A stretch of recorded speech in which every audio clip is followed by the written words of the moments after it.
first, the academic definition. Okay, humankind have always been interested. Well, when I say always, since the 1930s, humans have invested a great deal of time learning exactly what it is that will help someone predict how successful and fulfilled one becomes in life. We've always been fascinated by that.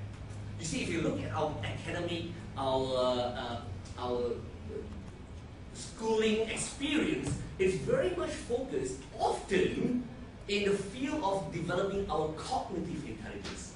Alright, cognitive intelligence uses that part of our brain called the left brain. You know, our brain has two hemispheres. It's a left brain. It develops the realm of logic. It develops our technical skills. Yes?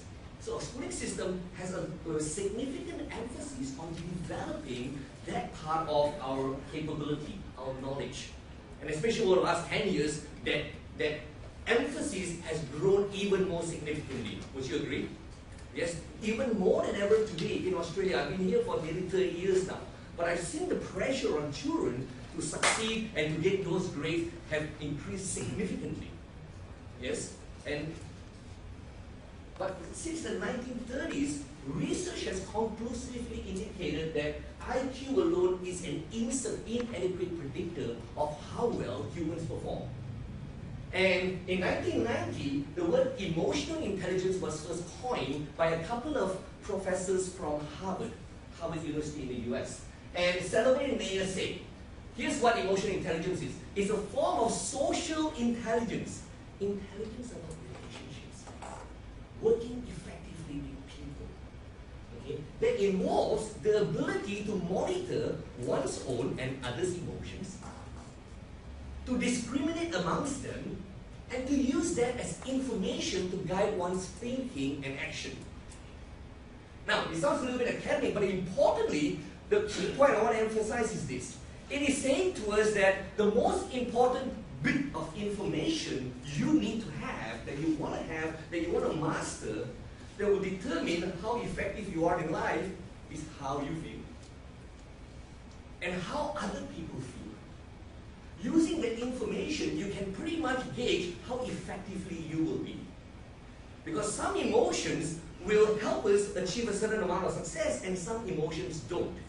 Does this make sense? Yes? I want to share it with you. I will describe it in more layman's terms. Okay? Everything we do is designed to create a certain, R would be result, yes? Everything we do is designed to achieve a certain outcome.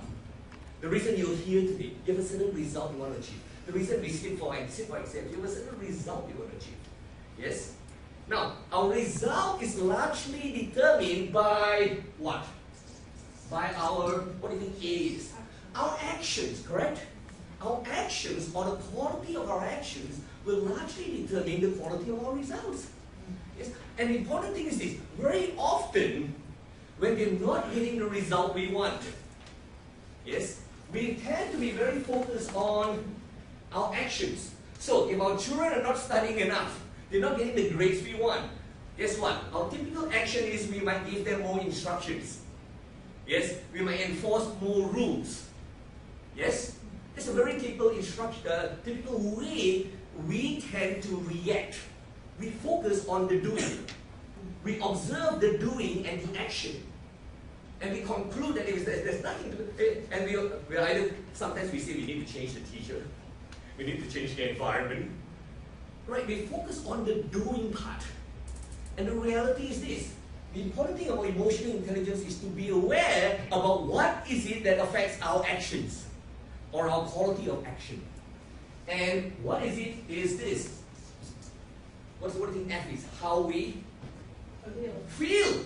Yes? Now, if a student is motivated, they will take certain actions. If they're not, giving them more instructions, I'm going to make them more motivated. Does it make sense? There are certain emotions like inspired, confident, determined, energetic, motivated, that will lead to certain actions that will give you the result you want. And certain emotions that won't. If they're frustrated, they can't see the point. It's a waste of time. They're not motivated.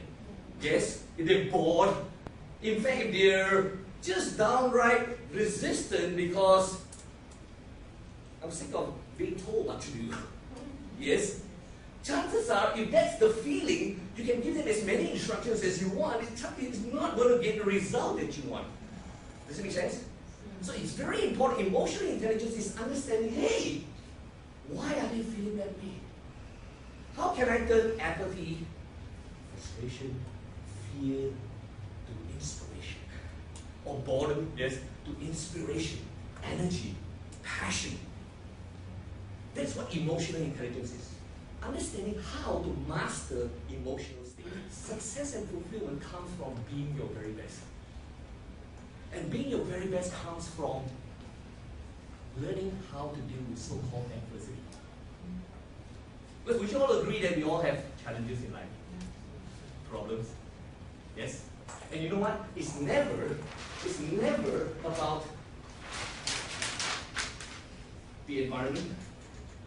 It's never about the cancer or the loss in the family or the failure in the exam or the loss of the job that determines how far you go in life, how successful and fulfilled. But it's our response to it. Yes? It's our response to it. It's our way of interpreting it.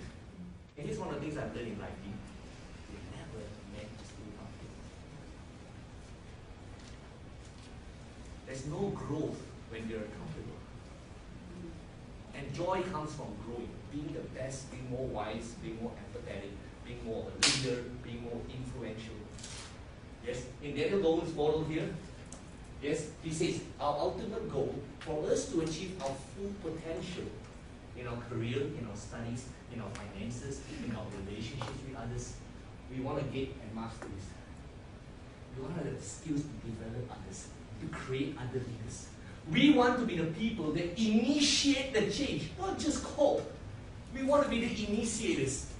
Like the Al Gores of the world who come out here and say, hey, you know what? There are many people who understood about the global warming problem. They had all the data, all the statistics. They showed that logically we need to do something. But it takes a person with the charisma, with the resilience, with the passion, with the drive to change the consciousness of the world where today hardly a day goes by when people are not talking about global warming.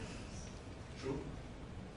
So you can have all the technical skills in the world, but mind you, technical skills that bring is very important. But the way I see it is this. It's enough to get you into the game. It's enough to get you a job. It doesn't determine how well you play. It doesn't determine how successful, effective, and fulfilled you become. Does this make sense?